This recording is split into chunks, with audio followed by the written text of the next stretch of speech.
آپ نظر ثانی کی جو سکوپ ہے وہ قانونی طور پہ کیا ہے، تو یہ ساری ٹیکنیکل بحث ہو رہی ہے فی الحال۔ چیف جسٹس صاحب نے ریمارک پاس کیے ہیں، آج آبزرو کیا ہے، انہوں نے کہا ہے کہ یہ اچھی بات ہے کہ آپ اور اٹارنی جنرل صاحب بھی اور ایڈوکیٹ جنرل صاحب بھی قانونی بحث کر رہے ہیں۔ اس سے پہلے تو جو ہوتا رہا ہے وہ ارتھمیٹک ہی ہوتی رہی ہے کہ 7 ممبر ججز یا 5 ممبر بینچ تھا یا 3 ممبر بینچ کا فیصلہ تھا۔ تو اچھی بات ہے کہ آپ نے یہ باتیں کی اب، لیکن آپ کو قانون اجازت نہیں دیتا کہ آپ وہ باتیں یا وہ آرگومنٹس یا وہ بحث کریں جو آپ نے پہلے بحث نہیں کی تھی۔ لیکن چونکہ یہ آئینی معاملہ ہے، چونکہ یہ معاملہ قوم کا ہے، سٹیزنز کی فنڈامنٹل رائٹس ہیں، اس لیے ہم آپ کو پوری طرح سنیں گے۔ آپ آرام سے بحث کریں، آپ کو ہم سنیں گے۔ تو یہ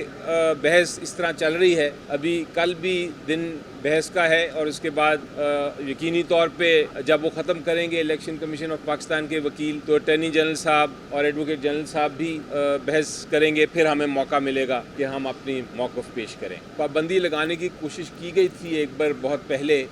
جماعت اسلامی پہ، اور وہ بڑا فیمس کیس ہے، مولانا مودودی صاحب نے فائل کیا تھا، جہاں پابندی لگا دی تھی، بین کر دیا تھا جماعتوں کو۔ تو وہ سپریم کورٹ نے کہا تھا کہ آپ بین نہیں کر سکتے، یہ ایک بنیادی حق ہے ہر ایک کا کہ پولیٹیکل پارٹی بنائے۔ جہاں تک کوئی رائٹس کا تعلق ہے، کوئی اگر لوگ کسی پروٹیسٹ کے اندر توڑ پھوڑ کرتے ہیں تو وہ ایک انڈیویجول ایکٹ ہوتا ہے، وہ ایک انفرادی ایک ایکٹ ہوتا ہے، ان کے خلاف ایکشن لیا جا سکتا ہے، لیکن اس کی بنا پہ پولیٹیکل پارٹی کو بین نہیں کیا جا سکتا۔ ہاں، اگر کوئی ٹیررسٹ آرگنائزیشن ہو، کوئی ایسی آرگنائزیشن ہو جو کہ ٹیررزم پھیلا رہی ہو یا انتشار پھیلا رہی ہو، تو اس کے لیے مختلف قوانین ہیں اور مختلف رولز ہیں، لیکن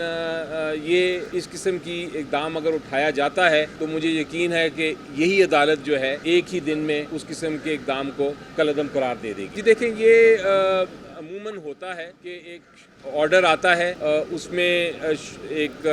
دیا ہوتا ہے کچھ ریزننگ اور کچھ ڈیٹیلڈ ابھی ریزننگ آنی ہوتی ہے، لیکن چونکہ ریویو کا ٹائم پیریڈ دیا گیا ہے رولز کے مطابق کہ آپ نے 30 دن کے اندر اندر ریویو فائل کرنا ہے، اس لیے عموماً رول فائل کر دیا جاتا ہے ریویو، اور اس کے بعد اس کی سماعت بھی ہو جاتی ہے۔ یہ ایک بڑا اہم اس وقت کیس اس لیے ہے، عام جو کیسز سے بالاتر ہو کے یہ اس کی اہمیت زیادہ ہے، اور وہ اس لیے ہے کہ یہ اس وقت پنجاب میں کوئی اسمبلی نہیں ہے، اس وقت KPK میں کوئی اسمبلی نہیں ہے، جو ہماری 50% سے زیادہ پاپولیشن ہے پاکستان کی،